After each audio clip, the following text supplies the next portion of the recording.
UP में चुनावी समीकरण और ध्रुवीकरण का दौर शुरू हो चुका है। योगी आदित्यनाथ का कहना है कि ये चुनाव 80 बनाम 20% मतदाताओं का होगा।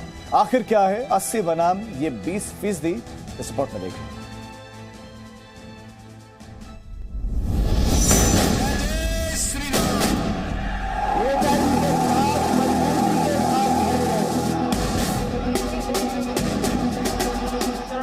पांच राज्यों में चुनावों की तारीखों का ऐलान हो चुका है।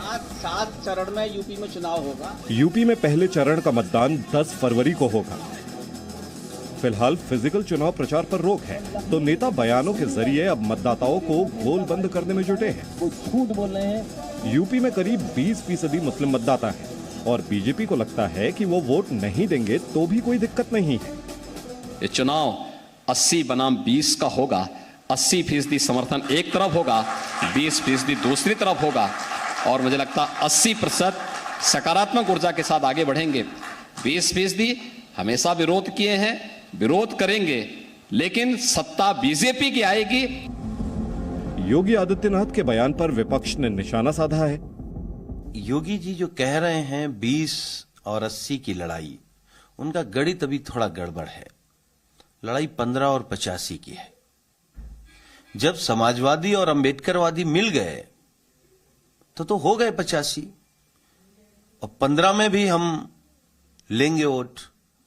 तो आप समझ लें अपना गणित। वो उत्तर प्रदेश के चुनाव सांप्रदायिक मुद्दों पर नहीं होंगे, 80-20 पर नहीं होंगे, 60-40 पर नहीं होंगे। उत्तर प्रदेश के चुनाव बेरोजगारी पर होंगे, माताओं बहनों के सम्मान पर होंगे। योगी के बयान पर महबूबा मुफ्ती ने भी पलटवार किया है। उनके पास कुछ भी नहीं है हिंदू मुस्लिम के बगैर, और इसके बगैर उनके पास लोगों के पास ले जाने के लिए कुछ नहीं। वो लड़ाना चाहते हैं हिंदू मुस्लिम, ये जो हमारी तहजीब है, गंगा जमनी तहजीब, उसको अटैक कर रहे हैं। जो गांधी जी के कातिल को उसकी पूजा करते हो, तो उसकी बात पे मैं क्या कमेंट करूं। वहीं बीजेपी ने योगी आदित्यनाथ के बयान को बिल्कुल सही बताया है। उन्होंने गलत क्या कहा? उन्होंने तो गलत नहीं कहा, जो कहा वो सही कहा कि भारतीय जनता पार्टी ने समाज के सभी वर्गों के लिए समावेशी विकास को लेकर के, शिक्षा को लेकर के, उनके सशक्तिकरण को लेकर काम किया, बिना भेदभाव के किया है। लेकिन अगर कहीं पे पॉलिटिकल प्रेजुडिस है, कहीं राजनीतिक पूर्वाग्रह है, तो वो साफ दिखाई पड़ता है। यूपी की राजनीति में ध्रुवीकरण नई बात नहीं है। सब पार्टियों की ओर से ध्रुवीकरण का प्रयास किया जाता रहा है। चुनाव में जिन्ना का नाम उछालना हो या कैराना और मुजफ्फरनगर से पलायन का मुद्दा, ये चुनावी प्रचार के वो शब्द और मुद्दे हैं जो इत्तेफाक से नहीं, पूरी तैयारी के साथ सामने आते हैं। चुनाव से पहले नेता जाति और धर्म से ऊपर उठकर राजनीति करने का दावा करते हैं, लेकिन जैसे ही चुनाव नजदीक आता है, नेता जाति और धर्म के आधार पर अपने समीकरण साधने लगते हैं। इसीलिए कहा जाता है कि उत्तर प्रदेश की राजनीति में जाति और धर्म एक कटु सत्य माना जाता है। और अब योगी आदित्यनाथ के इस बयान के सहारे बीजेपी उत्तर प्रदेश में अपने कोर वोट बैंक हिंदुत्व को साधने में जुट गई है। कैमरामैन धीरेन्द्र के साथ विशाल पांडे, जी मीडिया, लखनऊ। तो सभी पार्टियां अपने अपने वोट बैंक को साधने के प्रयास में जुट गए हैं और अब आपको उत्तर प्रदेश का एक धार्मिक समीकरण दिखाते हैं। धार्मिक समीकरण क्या है, वो आंकड़े क्या है इस वक्त। सबसे पहले हिंदुओं की बात करते हैं तो परसेंटेज में ये 79.73% है। सभी पार्टियों का उनकी नजर है इस पर। इसके बाद करते हैं मुस्लिम समुदाय की, तो मुस्लिमों को जो परसेंटेज में अगर हम देखें तो 19.26% है। Samajwadi party, Bahujan Samaj party, AIMIM, बहुत सारी राजनीतिक दल है, उनकी नजरें कि हमारे साथ ही आ जाए। इसके बाद ईसाई धर्म की बात करें तो 0.18% वो हैं। सिख समुदाय की अगर हम देखें तो उत्तर प्रदेश में बहुत ज्यादा तो नहीं, लेकिन 0.32% आबादी है, ये परसेंटेज है। वहीं बौद्ध धर्म 0.10% है। ये यूपी में जो धार्मिक समीकरण है वो आपको बताना है। जैन समुदाय की बात करें तो 0.01% है। वहीं अन्य की बात करें तो अन्य 0.4% उत्तर प्रदेश में है और इसी पर निगाहें हैं सभी की।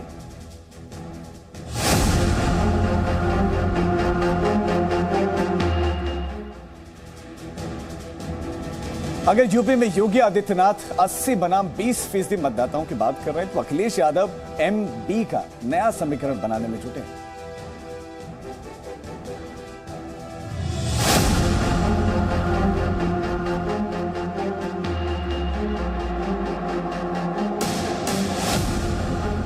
अखिलेश यादव लगातार दूसरे दलों के बड़े नेताओं को अपनी पार्टी में शामिल करने में जुटे हैं, लेकिन इन नेताओं को शामिल करने में एक खास ट्रेंड देखने को मिल रहा है। ये नेता ब्राह्मण हैं या मुस्लिम हैं। यानी अखिलेश चुनाव जीतने के लिए MB समीकरण बनाने में जुटे हैं। आज पश्चिमी उत्तर प्रदेश के कांग्रेस नेता इमरान मसूद ने समाजवादी पार्टी में शामिल होने का ऐलान किया।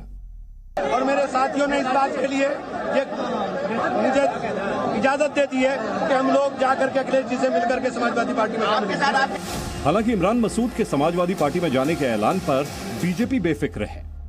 जनता में अंदर ये भावना भर गई है कि भारतीय जनता पार्टी की सरकार ही सुशासन दे सकती है और बहुत तेज विकास भी दे सकती है, इसलिए जनता तय कर चुकी है। कोई नहीं है, नेताओं के जाने से कोई फर्क नहीं पड़ेगा, कोई टक्कर में नहीं है। इमरान मसूद पश्चिमी उत्तर प्रदेश में कांग्रेस का बड़ा चेहरा है।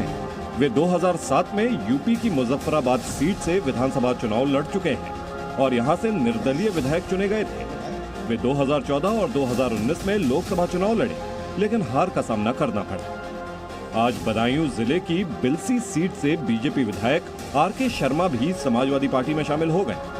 इससे पहले पूर्वी यूपी के बड़े ब्राह्मण नेताओं में से एक राकेश पांडे भी समाजवादी पार्टी में शामिल हुए थे। यूपी में 12% ब्राह्मण और करीब 20% मुस्लिम वोट है, जिसे साधने में अखिलेश यादव जुटे हैं। यूपी में सत्ता में वापसी के लिए अखिलेश यादव इन दिनों जातिगत और सामाजिक समीकरण साधने में जुटे हुए हैं।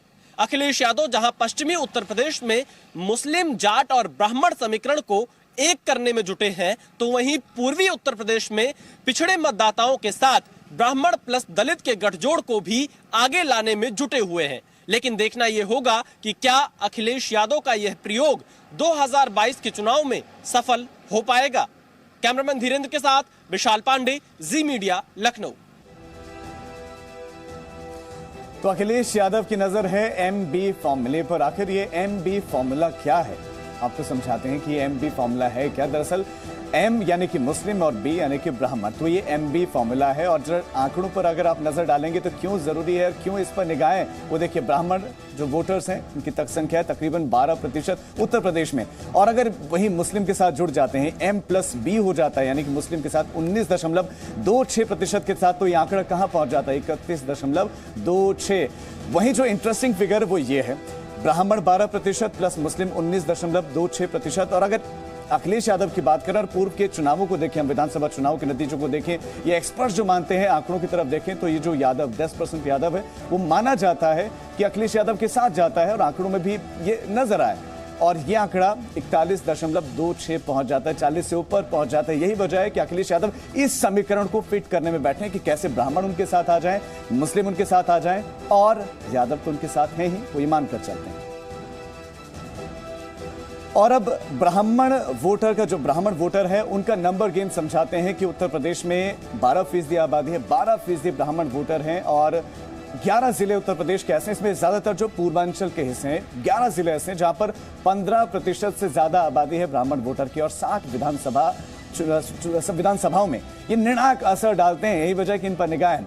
41 ये वो संख्या है 2007 में जो बीएसपी के विधायक रहे। 41 विधायक 2007 में बीएसपी के बने और सरकार किसकी बनी, बीएसपी की। फिर 2012 में चुनाव हुए, 21 विधायक समाजवादी पार्टी के ब्राह्मण विधायक जीत कर आए, समाजवादी पार्टी की सरकार बनी। और उसके बाद 2017 में विधानसभा के चुनाव में 46 ब्राह्मण विधायक बीजेपी के बने। 20 साल से ज्यादा समय तक उत्तर प्रदेश की सत्ता में ब्राह्मण मुख्यमंत्री ही रहे हैं। कांग्रेस का भी इसमें एक लंबे समय तक राज रहा है।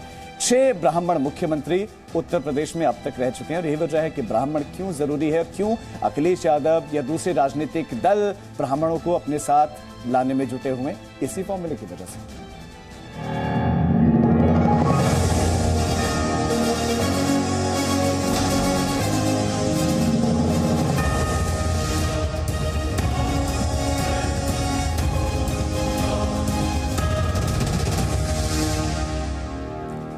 मायावती के भतीजे आकाश आनंद इस बार चुनाव नहीं लड़ेंगे, लेकिन बीएसपी युवा ब्रिगेड के जरिए मतदाताओं को जोड़ने में जुटी हुई है। बहुजन समाज पार्टी की यूपी के रण को जीतने की क्या रणनीति है, बता रहे हैं बहुजन समाज पार्टी के राष्ट्रीय महासचिव सतीश चंद्र मिश्रा। हमारे साथ बातचीत करने के लिए मौजूद है सतीश चंद्र मिश्रा, बीएसपी के राष्ट्रीय महासचिव हैं। मिश्रा जी, क्या कहना चाहेंगे? पहला सवाल तो यही, सीधी लड़ाई में बीएसपी कहां है? देखिए, लड़ाई जो है भाजपा और समाजवादी पार्टी आपस में ये लड़ रहे हैं दूसरे और तीसरे स्थान के लिए, और बहुजन समाज पार्टी जो है इनसे बहुत आगे है। योगी आदित्यनाथ ये कह रहे हैं कि इस बार की लड़ाई 80 और 20 की है। जब उनसे ब्राह्मणों पर सवाल पूछा गया तो देखिए, वो 80 किसको कहते हैं, 20 किसको कहते हैं, ये तो वो लोग अभी तो शुरुआत है। अभी तो बड़े बड़े वो लोग धर्म के नाम पे, जात के नाम पे, इसी सब चीज़ों पे तो चुनाव लड़ने की बात करते हैं।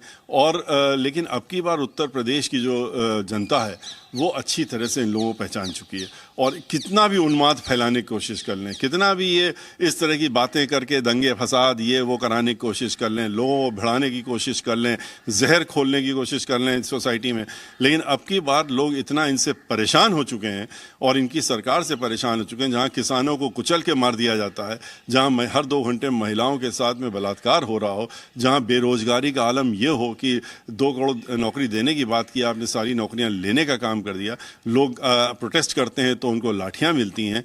तो आज जिस तरह से लोग बीमारी की हालत में, कोरोना में लोगों की मौतें हुई हैं, कहीं गैस की वजह से नहीं, कहीं पर ऑक्सीजन नहीं है, तो कहीं डॉक्टर नहीं है, तो कहीं दवाई नहीं है, जलाने की जगह नहीं मिली, दफनाने की जगह नहीं मिली, कौन इनके साथ में आएगा?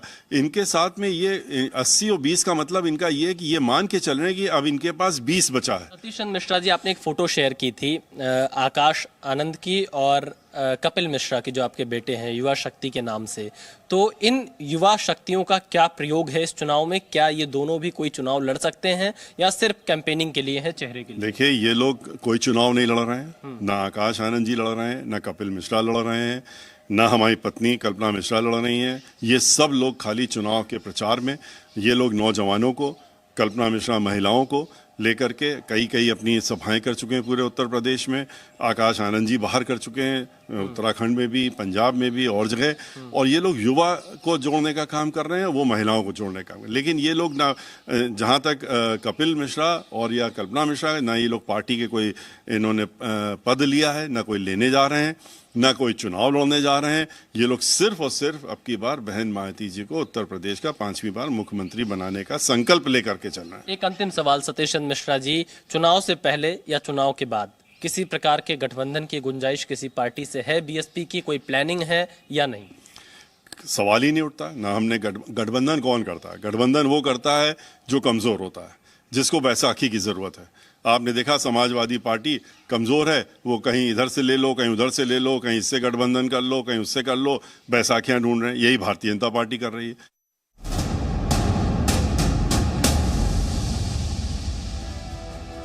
तो यूपी चुनाव में फिर से लखनऊ के पास स्थापित भगवान परशुराम का मंदिर चर्चा में है, और इस मंदिर में समाजवादी पार्टी के नेताओं की ओर से स्थापित किया गया फरसा गिर गया। अब बीजेपी इस मुद्दे पर समाजवादी पार्टी को घेर रही है।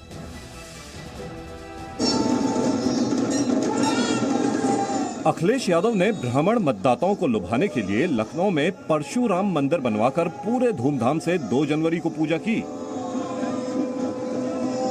इस दौरान विशाल फरसे को भी स्थापित किया गया, लेकिन 192 घंटे में ही ये फरसा गिर गया। फरसे की बात करें तो 68 फुट का ये फरसा था, वो अब धराशायी हो गया है। अब क्या वोट भी कहीं ऐसा तो नहीं होगा कि अखिलेश यादव का साथ छोड़ जाएं और परशुराम, जिन पर दाव लगाया था समाजवादी पार्टी ने, वो उनके हाथ से निकल जाए? समाजवादी पार्टी की कोशिश थी कि वो कहीं ना कहीं यादव मुस्लिम वोट के अलावा एक कहें तो हिंदुओं को अपने खाते में करना चाहती थी, जिसकी वजह से ये फरसा लगा था और पीछे अनावरण हुआ था परशुराम का। फिलहाल अब तो परशुराम, या यूं कहें फरसा, उनके साथ नहीं रहा। परशुराम मंदिर का फरसा गिरा तो बीजेपी को अखिलेश यादव पर निशाना साधने का मौका भी मिल गया। योगी सरकार के मंत्री ब्रजेश पाठक ने ट्वीट करके लिखा है कि सपा के लिए भारी अपशकुन, कुपित हुए भगवान परशुराम, फरसा गिरा। अखिलेश यादव द्वारा विद्वेषपूर्ण भावना से भगवान परशुराम जी के मंदिर में लगाए गए फरसे का गिर जाना समाजवादी पार्टी के लिए भारी अपशगुन साबित होगा।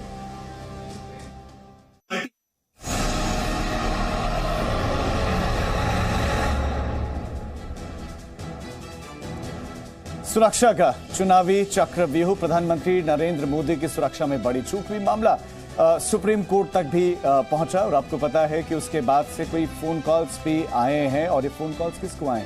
ये फोन कॉल्स आए हैं वकीलों को और उनको बाकायदा धमकाया जा रहा है। तो सुरक्षा बड़ी चूक के बाद अब कई राज्यों में वीवीआईपी की सुरक्षा के लिए कुछ तैयारियां की गई और तैयारियां विशेष तैयारियां हैं। वीवीआईपी के लिए ये विशेष तैयारियां हैं कि एक विशेष सुरक्षा घेरे में वो रहेंगे।